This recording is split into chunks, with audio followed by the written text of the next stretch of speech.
नमस्कार।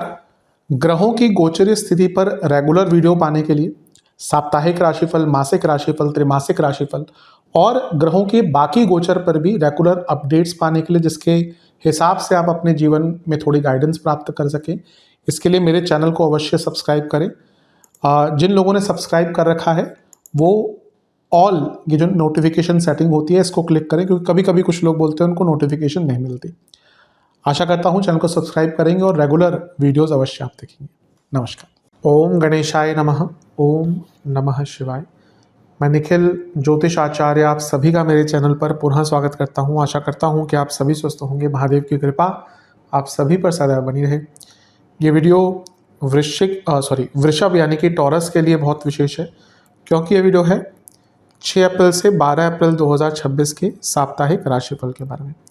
कैसा रहेगा आने वाला सप्ताह वृषभ के लिए, टॉरस के लिए।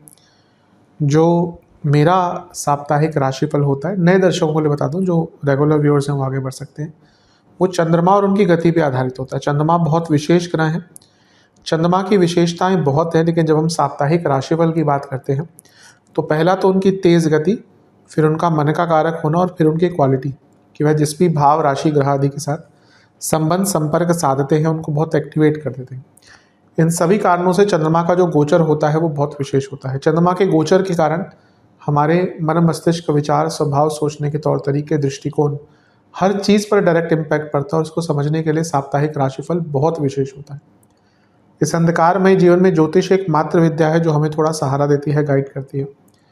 भले ही राशिफल बहुत सामान्य आधार पर दिए जाए, लेकिन एक जनरल गाइडेंस के लिए बहुत उपयोगी होते हैं। यदि आपकी लग्न राशि या चंद्र राशि वृषभ है, टॉरस है, दोनों ही गाइडेंस के लिए इस राशिफल को देख सकते हैं।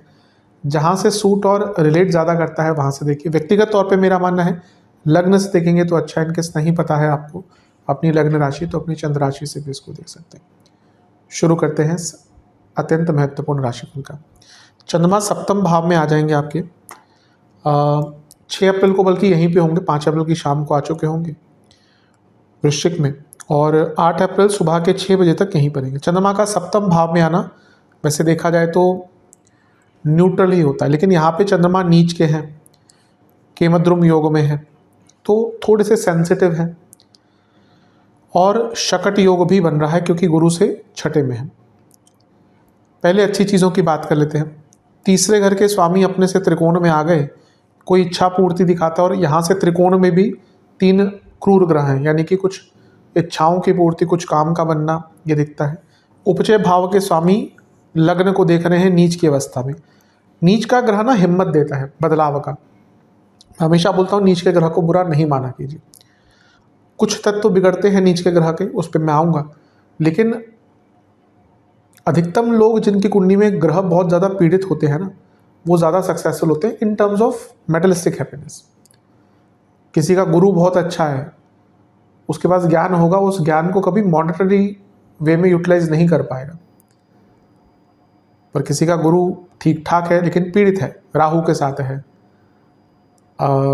इवन शुक्र के साथ है, तो उसके पास ज्ञान बड़ी किंचित मात्र हो, वो मार्केटिंग ऐसी कर देगा अपने काम की कि लोग खींचे चले जाएंगे उनके पास, जो आजकल कई जगह पे होता भी है।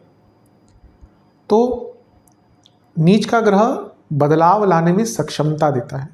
तो जब तीसरे घर का स्वामी लग्न को देखेगा तो आपके अंदर एक बदलाव लाने की सक्षमता, प्रबलता रहेगी। आप डरेंगे नहीं चेंजेस लाने के लिए, तो एक अच्छी चीज़ है। लेकिन क्योंकि गुरु से छठे में है तो कुछ कार्य आपके विलंबित हो सकते हैं, स्पेशली बिजनेस में, पब्लिक लाइफ में, और ओवरऑल टाइम मैनेजमेंट के हिसाब से। तो अपने कार्य पर ध्यान दीजिएगा। वैसे तो वृषभ वाले बहुत समय के पाबंद होते हैं, लेकिन ग्रहों का प्रभाव तो ग्रहों का प्रभाव है ही। तीसरे घर के स्वामी जब सप्तम में आते हैं तो व्यक्ति को कुछ रिकॉग्निशन भी मिल सकता है और कुछ इच्छाएं भी, जैसे मैंने कहा, पूरी हो सकती हैं। बस थोड़ा ना अपने जेस्चर्स को लेकर, कम्युनिकेशन को लेकर, बॉडी लैंग्वेज को लेकर थोड़ा सा अटेंटिव रहेगा जब आप पब्लिक में हो, लोगों के बीच में हो, क्योंकि यहाँ पे ऐसा दिखता है कि इस चीज़ के कारण या इस अवस्था के कारण थोड़ी दिक्कत आ सकती है। मतलब कि आप में भी गलत तरीके से कुछ बोल दें, कुछ कह दें। कभी कभी होता है अननोइंगली हम कुछ बोल देते हैं, उसका हमारी इमेज पर प्रभाव पड़ता है। लेकिन जैसा मैंने कहा कि बदलाव के लिए बहुत अच्छा टाइम है। कुछ रिस्क लेना है उसके लिए बहुत अच्छा टाइम है। अच्छा, चंद्रमा मन के कारक हैं, तो मन थोड़ा अस्थिर रहेगा, बैलेंस नहीं रहेगा, इसलिए कोई ऐसा कार्य मत पकड़िएगा जो आपको पता है कि जिसमें लॉन्ग टर्म कमिटमेंट चाहिए। क्योंकि जब चंद्रमा की स्थिति ऐसी होती है ना, हम कुछ कार्य ऐसे पकड़ लेते हैं जो हमें लगता है कि अभी हम कर सकते हैं, फिर बाद में हमें लगता है क्या कर लिए। तो कोई भी कार्य जो लॉन्ग टर्म कमिटमेंट जिसमें अनिवार्यता हो वो मत करिएगा। नवांश कुंडली बता रही है कि ये टाइम अपनी गलतियों को समझने का और अपनी प्रायोरिटी सेट करने का बहुत अच्छा है। दशांश कुंडली, कार्य क्षेत्र में कुछ नया काम दिया जा सकता है, बिजनेस में ग्रोथ का टाइम है, बदलाव का टाइम है। लव लाइफ, एक्सेप्टेंस, यहाँ पे ना एक्सेप्टेंस रखिएगा कि जो चीज़ें हैं वैसे ही हैं।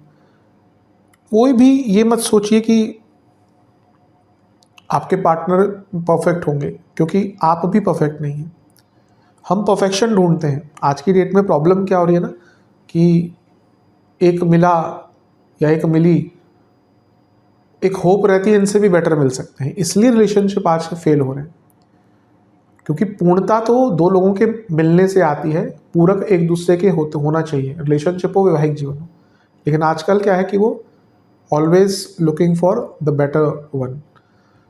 तो यहाँ पे रिलेशनशिप में एक्सेप्टेंस लाइए कि हाँ, एक व्यक्ति में थोड़ी गलतियाँ हैं, थोड़े विकार हैं, मुझ में भी हैं, उनको साथ में बैठकर ठीक करना है। वैवाहिक जीवन, ग्रेसफुली बात कीजिएगा अपने लाइफ पार्टनर से, हमेशा ही करनी चाहिए। यहाँ पे थोड़ा ज़्यादा ध्यान दीजिएगा। स्टूडेंट्स, आप थोड़ा ना फ्री रहिए इस टाइम पे, मतलब कि अपनी पढ़ाई वढ़ाई से थोड़ा सा दूर रहिए। अगर एग्जाम वगैरह नहीं है तो, एग्जाम है तो बिल्कुल मत कीजिएगा।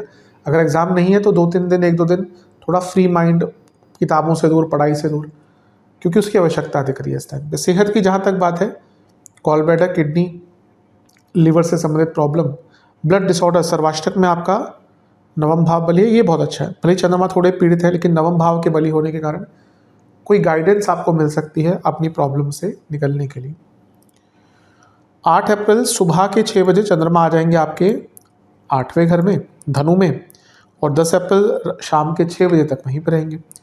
चंद्रमा का अष्टम भाव में आना काफ़ी अच्छा तो नहीं माना जाता। केमद्रुम योग अभी भी है, अष्टम भाव है, धनु राशि है, यानी कि एंग्जाइटी, वो भी क्योंकि चंद्रमा अष्टम में है।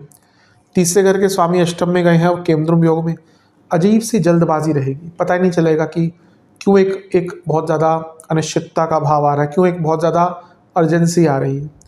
तो इन चीज़ों से थोड़ा सा बचिएगा।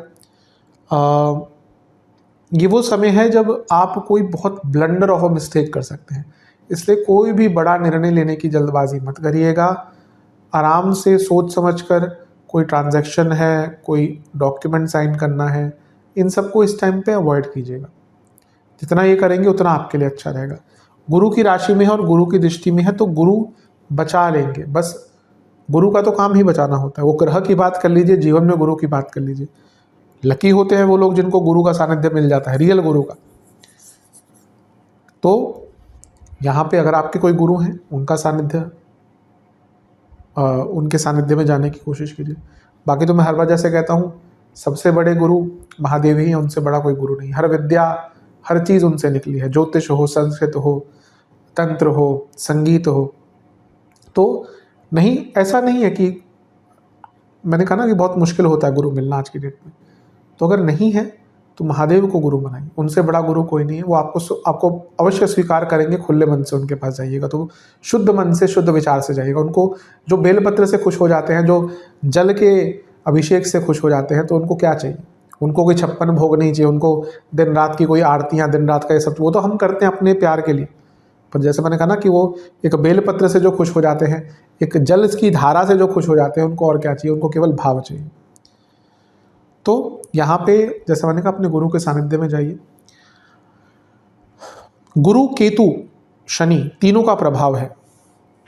ये प्रॉपरली एक टाइम होता है जब व्यक्ति को ना आत्ममंथन करना चाहिए। आज हमारा इतना भाग दौड़ भरा समय है, हमें टाइम ही नहीं मिलता। आप देखिए, अभी लगता है कि ईयर स्टार्ट हुआ था, अभी हम अप्रैल में आ गए। कई लोगों के साथ ये अनुभव हुआ, अभी तो लग रहा था कि अभी ईयर स्टार्ट हुआ है, अभी अप्रैल में, बल्कि ऑलमोस्ट एक क्वार्टर पूरा हो चुका है। क्योंकि समय बहुत तेज भाग रहा है, क्योंकि हम बहुत बिजी हैं, हमारे पास डिस्ट्रैक्शंस कितने हैं। तो इसमें कहीं ना कहीं महीने 2 महीने में ना एक दिन अपने लिए निकालना चाहिए जहाँ पे आप कुछ ना करें, बैठें, सोचें। अब ऑब्वियसली अगर आपको ऑफिस वगैरह जाना है, बिजनेस जाना है तो नहीं कर सकते, लेकिन 2 घंटा 3 घंटा तो अपने लिए निकाल सकते हैं। यहाँ पे आत्ममंथन कीजिए और देखिए कि कहाँ पे गलतियाँ हैं, कहाँ पे सुधारना है अपने आप को। अच्छा, विष दोष भी बन रहा है शनि के कारण, तो कभी कभी ना थोड़ी नेगेटिविटी आ सकती है और पुरानी चीज़ों में मत जाइएगा। एक बार आप ये अतीत में जाना और बहुत जाना, हर कोई कभी ना कभी जाता ही है, पर जो लोग बहुत ज़्यादा जाते हैं ना, ये दलदल समान होता है, मत जाइएगा, बहुत तंग करेगा। नवांश कुंडली बता रही है कि चेंजेस को एक्सेप्ट कीजिए। आपके जीवन में जो भी चेंजेस आ रहे हैं आप उनको एक्सेप्ट नहीं कर रहे, भाग रहे हैं। कब तक भागेंगे? दशांश कुंडली, कार्य क्षेत्र में कुछ नया काम दिया जा सकता है, जॉब चेंज करने का विचार करे थे, टाइम अच्छा है। बिजनेस में थोड़ा कनेक्शंस बढ़ाइए, कम्युनिकेशन बढ़ाइए। लव लाइफ में थोड़े पैशनेट रहिए।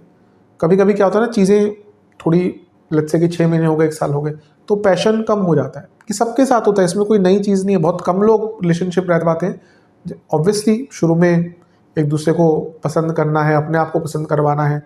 हम अपनी एकदम, कोई भी रिलेशनशिप स्टार्ट हो रहा होता है ना, हम अपनी बेस्ट साइड दिखाते हैं, फिर उसके बाद कई चीज़ें आती हैं, इनसिक्योरिटीज़ आती हैं, अतीत का बैगेज आता है, स्कार्स आते हैं, बहुत चीज़ें आती हैं, बुरी साइड आती है। तो रिलेशनशिप में पैशन कम हो जाता है विद टाइम, लेकिन एफर्ट लगाने पड़ते हैं चीज़ों को ठीक करने के लिए। वैवाहिक जीवन, मेरे हिसाब से अपने लाइफ पार्टनर को समझिए, उनके नेचर को समझिए। यहाँ पे कमी है आपके द्वारा। हम कभी कभी ना प्री कंसीव नोशन कर लेते हैं कि उसके मन में ये कर रहा होगा, उसने ये नहीं किया तो ये सोच के किया होगा। यही कई रिश्तों को ख़राब करता है। तो अपने पार्टनर को समझने की कोशिश कीजिए। स्टूडेंट्स, थोड़ा कॉन्फिडेंस कम रहेगा। सेहत की जहाँ तक बात है, इन्फेक्शंस, पेट की प्रॉब्लम, कोई क्रॉनिक इन्फेक्शन चल रहा है, दिक्कत होगी उसके कारण, और नसों की प्रॉब्लम। सर्वाष्टक में आपका भाग्यस्थान बली है। जैसे मैंने कहा, अगर गुरु हैं तो उनके पास जाइए, उनसे बात कीजिए, या फिर महादेव के शरण में जाइए। 10 अप्रैल 6 बजे शाम के PM चंद्रमा आ जाएंगे आपके 9वें भाव में, और सप्ताह के अंत तक यहीं पर रहेंगे। चंद्रमा का 9वें में आना एक प्रकार से काफ़ी अच्छा माना जाता है। हफ्ते का अंतिम भाग आपके लिए श्रेष्ठ दिख रहा है, क्योंकि चंद्रमा तीसरे घर के स्वामी हैं, अपने से सप्तम में, और यहाँ से अपने ही भाव को देखेंगे। केमद्रुम योग खत्म हो गया, लेकिन वैसे बुध 11 तारीख को आगे निकल जाएंगे, तो एक दिन बाद फिर से केमद्रुम योग बन जाएगा। लेकिन फिर भी स्थिति यहाँ पे काफ़ी अच्छी है। खुद पर विश्वास रहेगा, भाग्य का साथ रहेगा।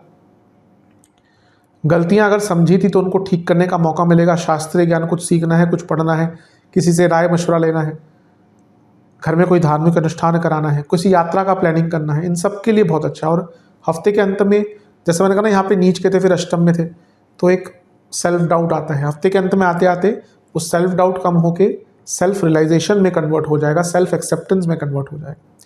तो अच्छा टाइम दिख रहा है। नवांश कुंडली बता रही है कि अवेयरनेस आ जाएगी। अब ये मैं, देखिए, साप्ताहिक राशिफल को ऐसा लॉन्ग टर्म मत सोचा कीजिए कि मैं जीवन की बात कर रहा हूँ। अभी अभी करंट सिनेरियो में जो एक अवेयरनेस की कमी हो गई थी, वो आ जाएगी। अब अवेयरनेस तो हमें टाइम टू टाइम अपनी अवेयरनेस पर भी काम करना होता है।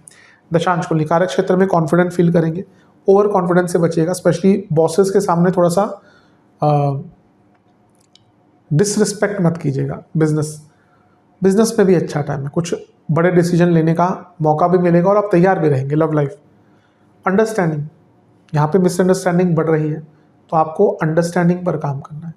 अंडरस्टैंडिंग एक वो तत्व है जो रिलेशनशिप को आगे चला सकता है। वैवाहिक जीवन, अपने लाइफ पार्टनर के साथ टाइम बिताइए। स्टूडेंट्स की जहाँ तक बात है, मेरे हिसाब से आप थोड़ा अपने ऊपर फोकस कीजिए। आप दूसरों की हेल्प करने के चक्कर में या दूसरों को टाइम देने के चक्कर में अपने आप को भूलते जा रहे हैं, इस पर ध्यान दीजिएगा। सेहत की जहाँ तक बात है, गले के रोग, ENT की प्रॉब्लम, जोड़ों का दर्द, सर्वाष्टक में आपका